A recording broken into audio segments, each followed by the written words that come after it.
Hola.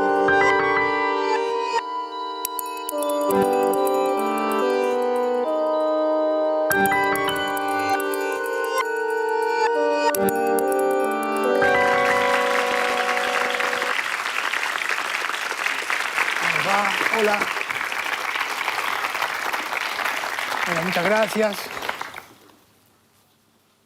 Muchas gracias por estar acá. Entonces vamos a seguir, vamos a retomar donde habíamos dejado la semana pasada. Que yo ahí había planteado una cuestión que nos va a acompañar en la discusión, que es este asunto de cómo un escritor construye una ficción del origen, es decir, cómo se imagina que empezó a escribir y cómo cree que fueron las condiciones que le permitieron tomar la palabra, digamos, ¿no? Eso en todos los escritores está, y de manera distinta, ¿no? En Borges dijimos, para decirlo con Freud, esa novela familiar, ¿no? Freud dice, bueno, a partir de la diferencia sexual y la diferencia social entre los padres, el padre pobre o rico y la madre pobre o rica, el padre bello, la madre fea, el chico construye una novela e imagina que es hijo de un rey o hijo de una reina. Luego, dice Freud, nosotros olvidamos eso. Es uno de los análisis más interesantes de Freud, ¿no? Muy literario, además. Les recomiendo el texto, se llama La novela familiar. Es lindísimo.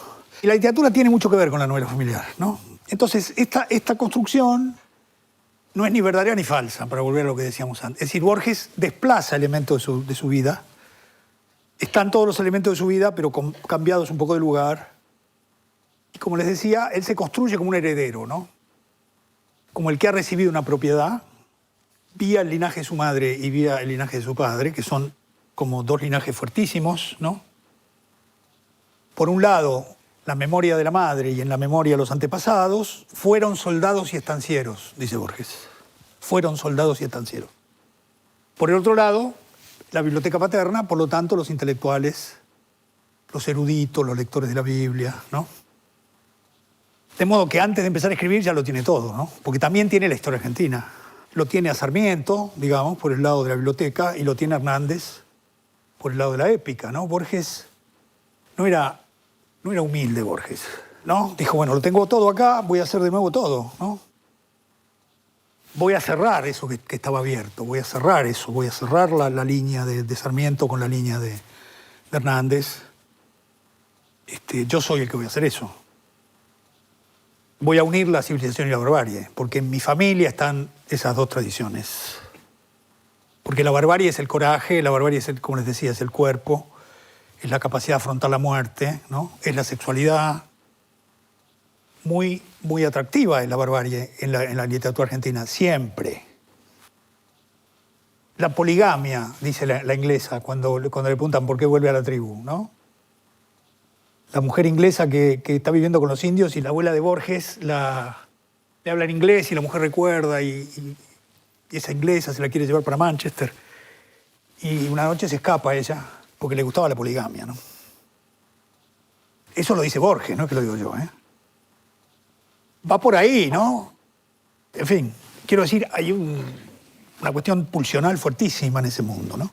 Del otro lado está la pureza de la reflexión, la pureza de la letra, ¿no? Pero también está la carencia, ¿no? Que en Borges siempre está esa idea, ¿no? El paraíso de la biblioteca, pero el encierro de la biblioteca también, ¿no? ¿Verdad? Si no tuviera ese doble movimiento, no sería el escritor que es. Si cuando estuviera en la biblioteca no se sentiría incómodo porque dice la vida sigue afuera, y si cuando estuviera metido en los arrabales no pensara me tengo que volver a leer porque si no vuelvo a leer mi vida se va a destruir, no sería el buen escritor que es, ¿no? Entonces, digo, estas ficciones del origen uno las hace, por ejemplo, en Puig. Bueno, Puig iba a la tarde con su madre a ver películas de Hollywood en un pueblo. No sé si iba todas las tardes. Pero ese es el mito de origen, ¿no? Quiero transmitir esa emoción de esos melodramas de Hollywood y de la emoción de estar con mi madre viendo las películas, como si yo fuera una nena que miro las películas que miran las mujeres en los pueblos. Un mito de origen fuertísimo, ¿no? El de Puig, que permitió eso que hizo, ¿no? Que es una cosa única. Puig, ¿no? Un escritor. Quiero decir, entonces, Art es lo contrario de Borges, ¿no? Borges es el propietario de todo, Art no tiene nada. El juguete rabioso es robo unos libros, Astier entra a robar en la biblioteca de una escuela. Yo creo que es el acto más transgresivo que he leído, ¿no? Entran a robar en la biblioteca de una escuela. El acceso a la cultura es un acceso transgresivo. Eso es Roberto Arlt. No tiene nada. Entonces, es siempre bueno buscar estos caminos de lectura porque eso permite construir el modo en que el escritor piensa su lugar en la sociedad. No el modo real en el que está. Que cierta crítica sociológica suele asociar a los escritores con su lugar. Y Sartre tiene una frase bellísima sobre eso. Sartre decía, Valéry es un pequeño burgués, pero no todos los pequeños burgueses son Valéry. Con lo cual queda liquidada la crítica sociológica, ¿no? ¿Qué es lo que lo hace distinto a este tipo, ¿no? ¿Verdad? A Borges. Entonces, ese sería el punto sobre el cual vamos nosotros a discutir luego cuestiones que no solamente son internas, sino también tienen que ver con sus posiciones políticas. Porque pareciera que es desde ahí, desde donde él toma posiciones políticas. Con esa posición, que es una posición que no es el sistema de legitimidad que funciona en la sociedad burguesa, donde es el mérito, ¿no? No el nacimiento el que define el valor de los sujetos, ¿no es cierto? La Revolución Francesa termina con esa idea de que uno donde nació es ahí donde tiene su lugar en la sociedad y empezó la idea de que en realidad lo que hay que hacer para tener un lugar es ganárselo, ¿no? Digamos, la utopía. No importa cuál es el lugar de nacimiento, lo que importa es lo que el sujeto hace con su vida.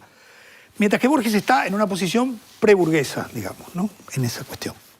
Ahora, esto que nosotros describimos así, al mismo tiempo tiene mucha fuerza desde el punto de vista de la construcción de la ficción, porque la memoria y la biblioteca son grandes estructuras de construcción de ficción para Borges. No son solamente elementos que podemos leerlos como una cuestión ligada a cómo piensa el lugar o la propiedad desde la cual escribe, sino también son máquinas de ficción. La memoria es una máquina de construir ficciones, ¿no es cierto?, en Borges, y la biblioteca es otra máquina de construir ficciones. Entonces, son grandes maquinarias que no son solamente, lo son también, ¿no?, como digamos, grandes condensaciones de propiedades en el sentido fuerte de la expresión, ¿no?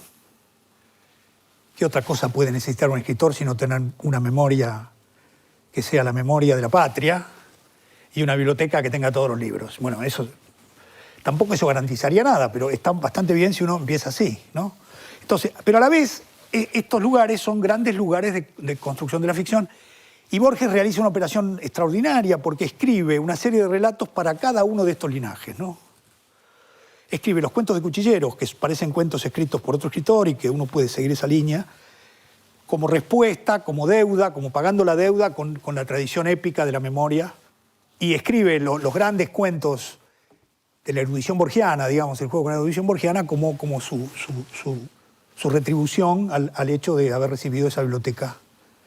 Y no solo hace eso, sino que cuenta 2 veces su comienzo en la ficción, ¿no? Extraordinario, ¿no? Y Borges cuenta 2 veces, de manera distinta, cuando escribió por primera vez una ficción.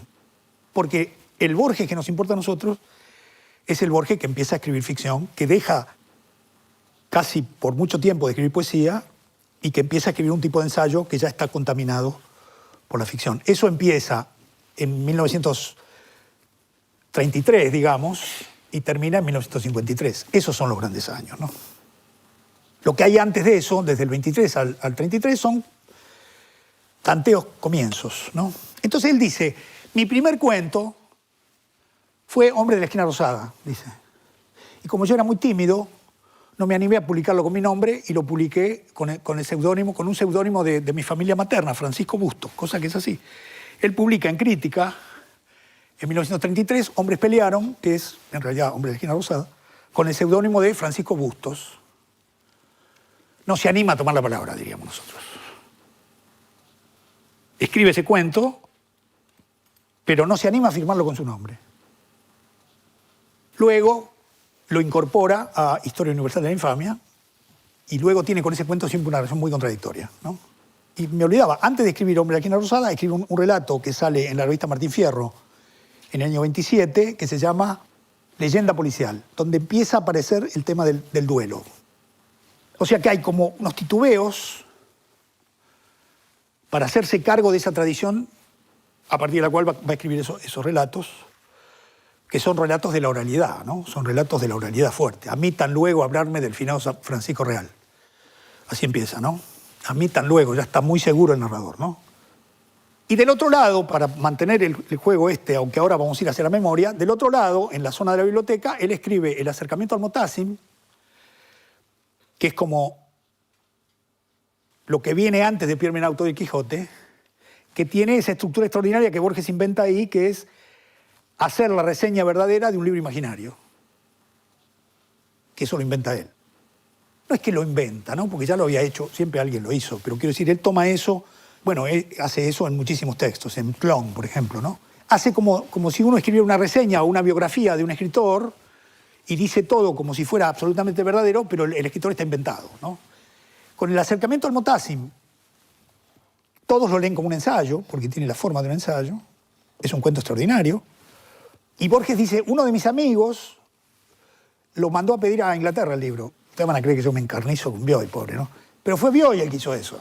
Vamos a sacar a Bioy, vamos a borrar todo lo que yo dije de Bioy, que es un tipo admirable en muchos sentidos. Pero la verdad que sí, que se creyó el relato, como muchos, y Borges le hace el chiste y dice, un amigo, cuando leyó El acercamiento al Motasim, encargó esa novela policial de la que se habla ahí, que era un invento de Borges. Y en la Facultad de Filosofía y Letras de la Universidad de Buenos Aires, lo ficharon a Pierre Menard como un autor real.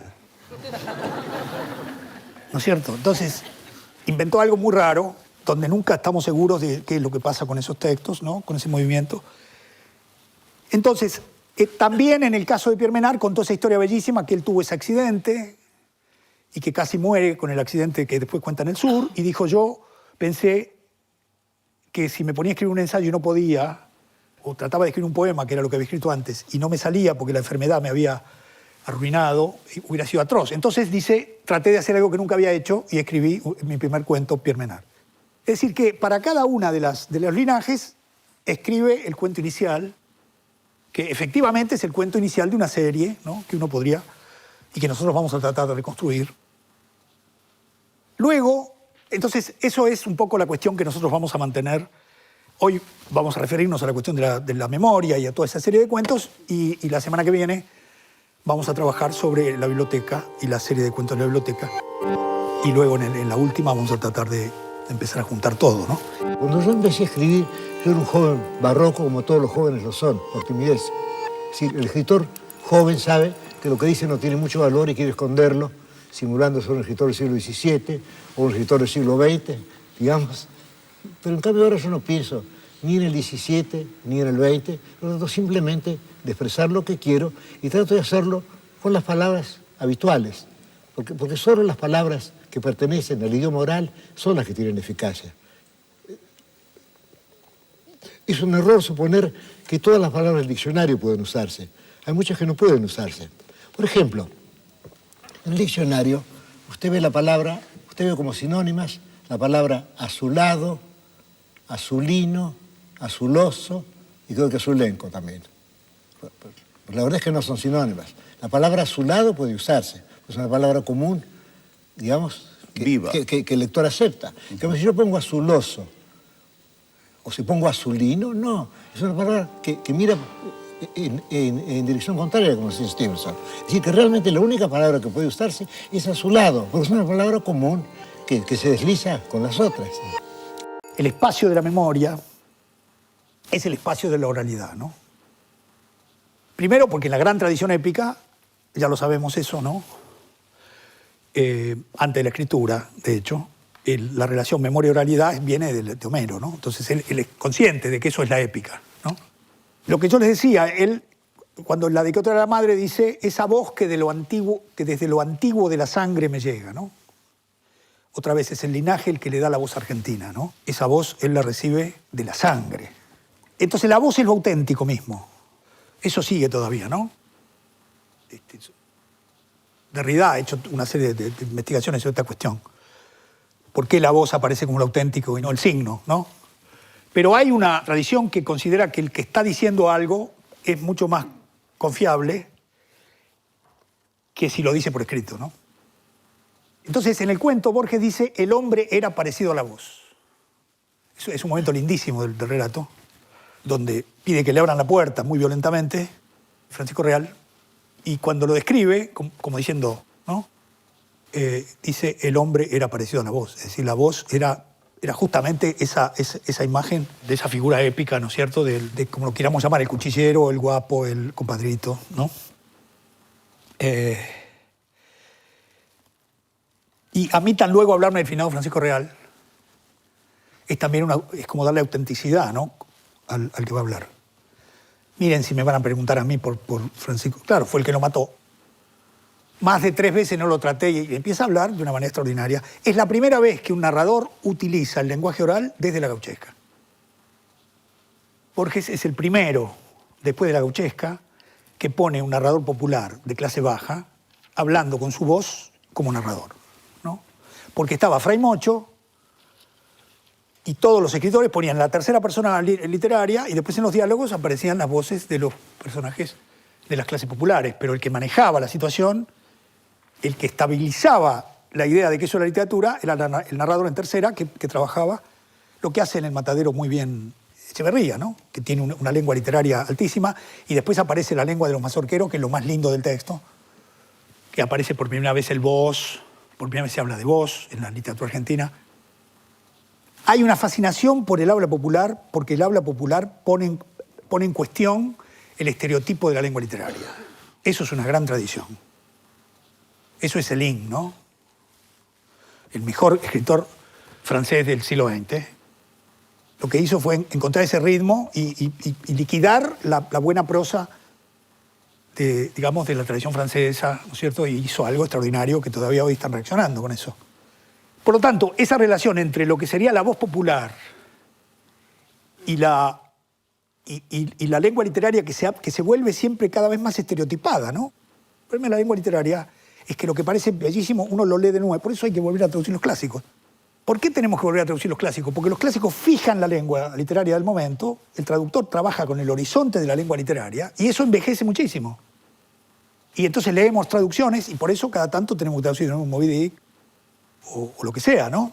Es decir, que la lengua literaria no tiene la vitalidad que tiene la lengua oral, pero es difícil trabajar la lengua oral, porque si uno trabaja la lengua oral de una manera demasiado pintoresca, también eso envejece rápido, ¿no? Entonces Borges encuentra en la lengua oral lo que él toma de la gauchesca, que es decir, la autoridad del que está hablando, la autoridad en el sentido de una voz que está construyendo una historia, y él lo dice explícitamente, ¿no?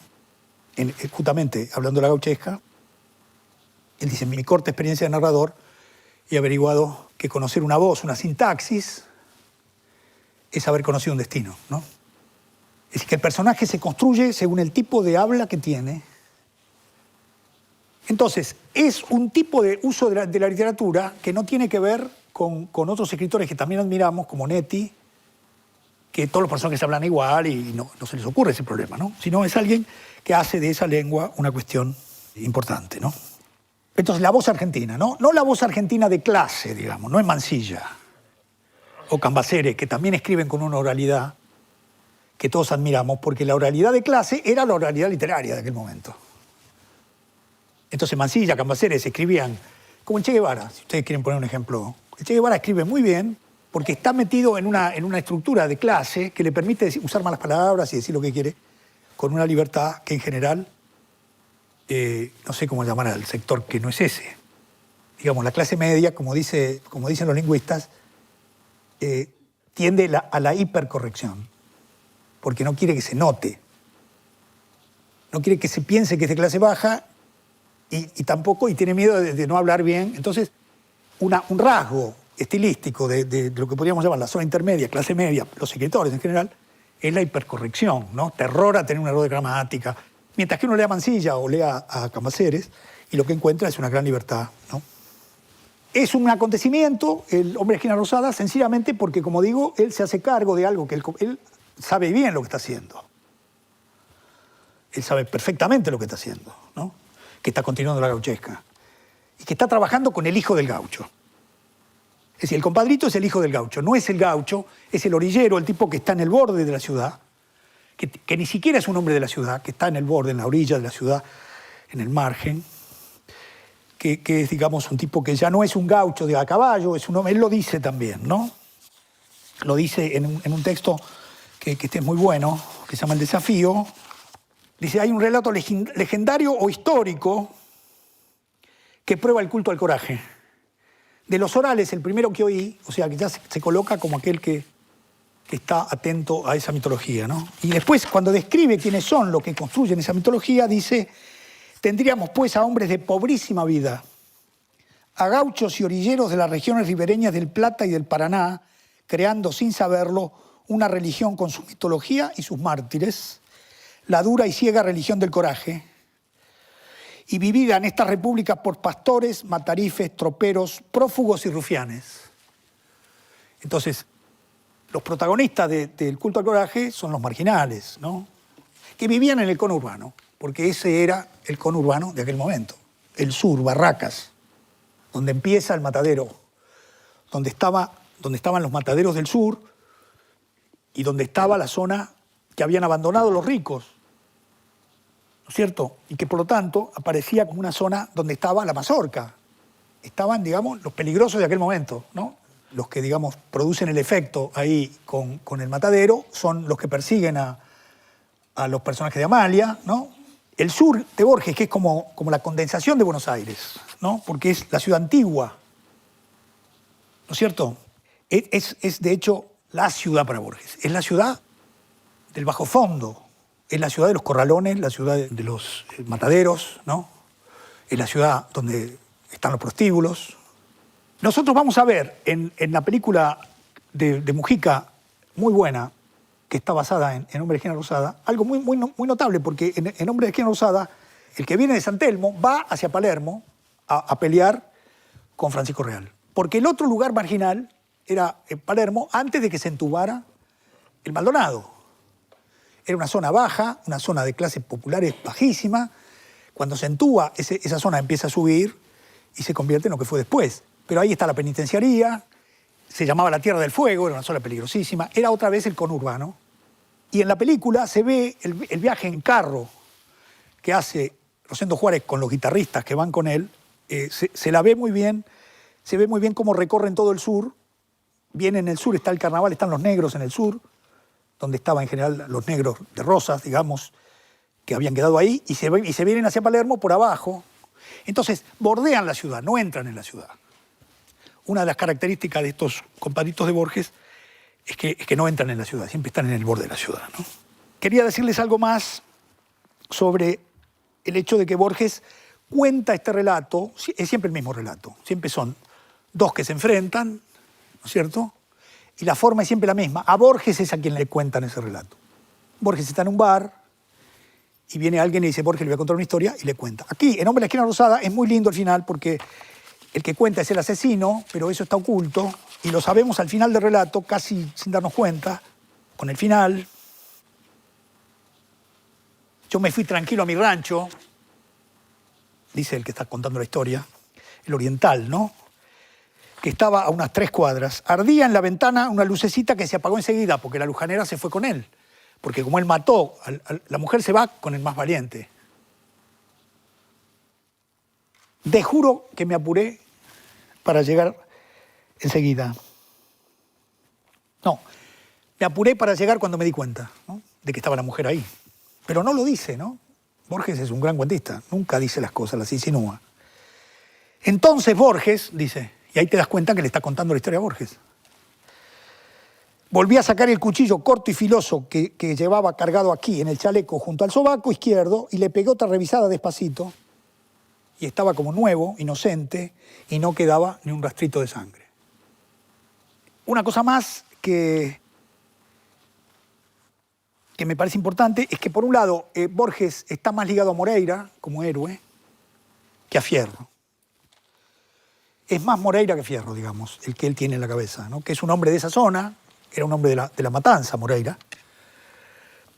Él toma de Fierro, toma el tono oral, y de Moreira toma el personaje que ya no es un gaucho, digamos, que es un gaucho de la orilla, es un hombre que es un guapo electoral, es un guardaespaldas de los caudillos, es un hombre que ya está metido en la política.